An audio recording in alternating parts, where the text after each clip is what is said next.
Hello hello hello hello म चाहिँ सन्दीप बन्जाडे होइन।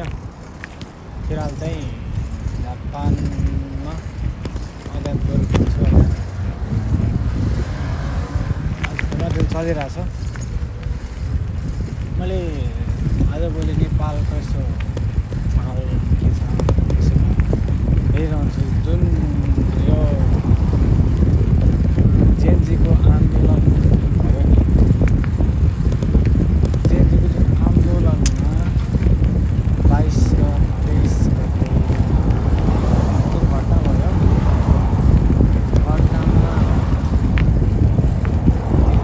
76 जना शहीदहरू भयो होइन। भक्तलाई श्रद्धाञ्जली छ। त्यसपछि जुन जेएनजीहरूको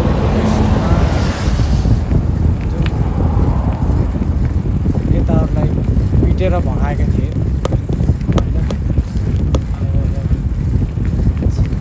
अब केही बोल्नेले फेरि रतन टाटा जस्तो इन्टरपोल लाएर बोलाउँछन् कि भन्ने डर पनि छ होइन। हाँसो पनि लाग्छ।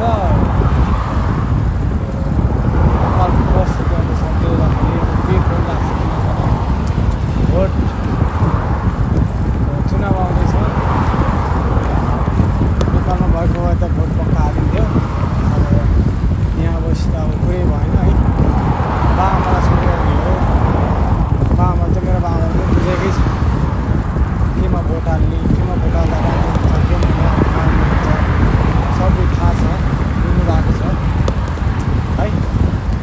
आजभोलि मैले फेसबुकमा हेर्छु, टिकटकमा हेर्छु है, जसले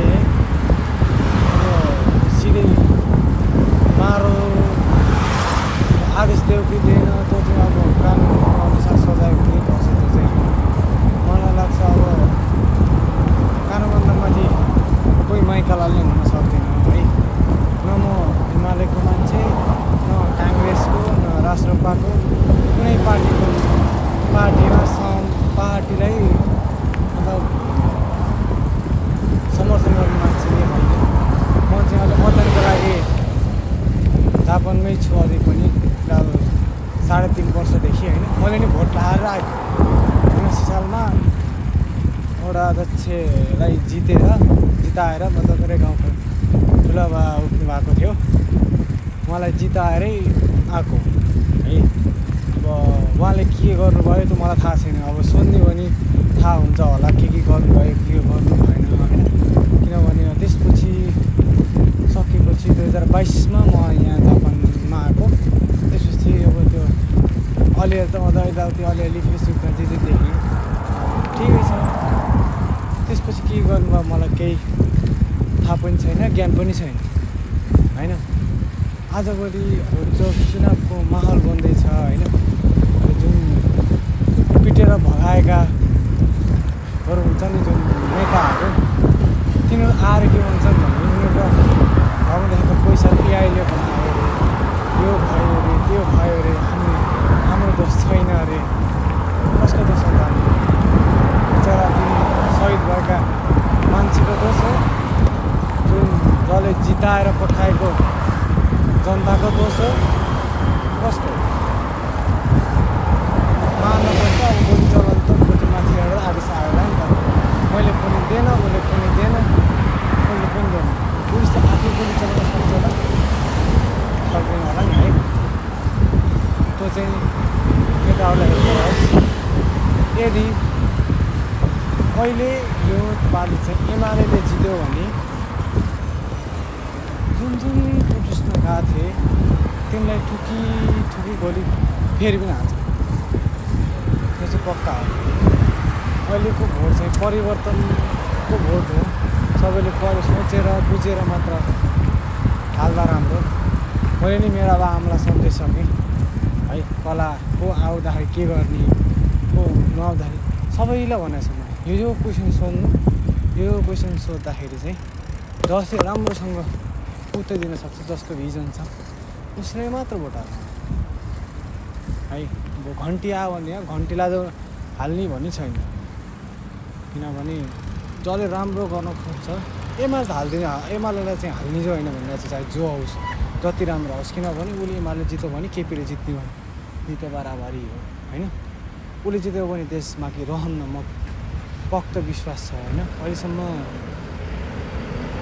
गरेको मलाई भ्यू टावर बनाएर क्रिकेट स्टेडियम बनाएर होइन चुच्चे नक्सा भाइ चुच्चे नक्सा कुरा छोडेर विशालको के अरे विशाल नेपाल भन्ने छ नि जुन होइन त्यो बालेनले आफ्नो कार्यकक्षमा लागेको त्यो देख्दिनन् उसले देख्छन् ए रविले यस्तो पोज गरिरहेको छ लुसिफर अरे अनि उसले यस्तो पोज गरिरहेको छ चस्मा लगाएको छ लुसिफर अरे लुसिफर भनेको चाहिँ के हो खासमा अनि अर्को कुरो मलाई सोध्ने क्वेसन मलाई एउटा क्वेसन सोध्न मन लागेको है अनि यो युवा भन्ने छ नि जुन युवा कति वर्षदेखि कति वर्षसम्मको ठ्याक्क अलिक थाहा छैन क्या मलाई त्यो चाहिँ बुझाइनु पऱ्यो किनभने युवा सङ्घ नेपाल भन्ने जुन छ नि युवा सङ्घ नेपाल यो पार्टी हो कि यो ग्रुप हो कि के हो मलाई थाहा भएन त्यसमा चाहिँ मेरो बाबा हुनुहुन्छ नि मेरो बाबा अहिले 45-40 वर्षको भयो होइन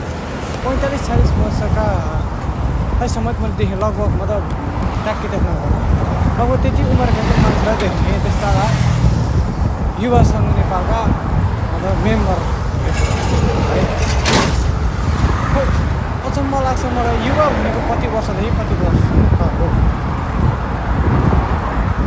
कति वर्षदेखि कति वर्षसम्मकालाई युवा भनिन्छ यसो थाहा पाइदिनु पर्यो मलाई थाहा भएन कति वर्ष युवा त अब भर्खरका मान्छेलाई भन्छ लगभग कति 30 वर्षसम्मकालाई युवै भनिन्छ होला त्यसपछि अब 30-35 वर्षसम्मकालाई युवै भनिन्छ होला त्यसपछि त वरिष्ठ त्यसपछि वृद्ध त्यस्तो भन्छन् जस्तो लागिरहेको छ मलाई त है अब खै 50 वर्षका हामी त्यही देखेका छन् 55 वर्ष लगभग 45 देखि माथिका जो युवा सङ्घ नेपाल युवा सङ्घ नेपाल किन भन्ने युवा सङ्घ नेपाल नामै नराखे भइ त हाल्यो युवा सङ्घ नेपाल नै एमाले सङ्घ नेपाल राखे बरु ठिकै छ किनभने अरूको त मैले गरेकै देखिदिनु जब मैले नि अब प्रोटेस्टमा मलाई पनि त्यो उद्योग देखाएर चाहिँ मेरो पनि आँसु आएको थियो है त्यसमा चाहिँ मैले भिडियो मतलब के कस्तो भएको होइन अब त्यो जुन यो सुशीला कार्कीजी हुनुहुन्छ प्रधानमन्त्रीजी हुनुहुन्छ माननीय सुशीला कार्कीजी होइन मलाई प्रधानमन्त्री बनाउँदाखेरि चाहिँ म नि उसमा छिरेको थिएँ के भन्छ यो डिस्कर्डमा है डिस्कर्डबाट अब एउटा डिस्कर्ड थिएन धेरै डिस्कर्ड थियो अब त्यसबाट रोजेर अब उसलाई बनाएको मलाई बनाउनु होइन उहाँको काम के हो भने चाहिँ सकेसम्म पिसफुल्ली निर्वाचन गराउने है निर्वाचन गरौँ ठिकै छ उहाँले गराउँदै हुनुहुन्छ राम्रो कुरो हो किनभने अब राजतन्त्र हटिसकेपछि लोकतन्त्र आइसकेको छ लोकतन्त्रमा चाहिँ खुसी हुनुपर्छ होइन कानुन सबैले मान्नुपर्छ होइन ठिकै छ अब अहिले जे भयो त्यसमा जे दुःखद घटना भयो त्यसलाई चाहिँ केपी ओलीको सरकारले चाहिँ जिम्मेवारी लिनै पर्छ किनभने उहाँको सरकारमा गाएका उहाँ उसको सरकारले चाहिँ लिनै पर्छ किनभने ऊ सरकारमा भएको दिनदेखि यस्तो भयो सोसियल मिडियामा गर्दै तब जनता आक्रोश भएको थियो है त्यसपछि बल्ल यो लगाएर यताउति जे अहिले जुन अहिले परिस्थिति आयो नेपालमा त्यो सब यो त्यही हो कि नेताहरूकै कारणले मलाई लाग्छ पुराना नेताहरूलाई अहिले यो पालिमा भोटै नदिनु पुराना जा नयाँ मैले भने मेरो अनुसार होइन कि मैले घन्टी दिनु पर्छ घन्टी राम्रो हो कोही राम्रो पुराना नेता काम छैन बाफ गर्छन् अझै नमस्ते मलाई भोट दिन पऱ्यो पैसा खाइदिने भोट अरूले दिने कि छोराहरू होइन नमस्ते हजुर भोट दिनु पऱ्यो हजुर हाँस्दै आउँछन् है अनि केही काम गर्नु पऱ्यो के गर्नु पऱ्यो भने घुस भने मान्दैन साला चोरहरू अनि मेरो चाहिँ प्रश्न चाहिँ एउटै कुरो हो कि त्यही मैले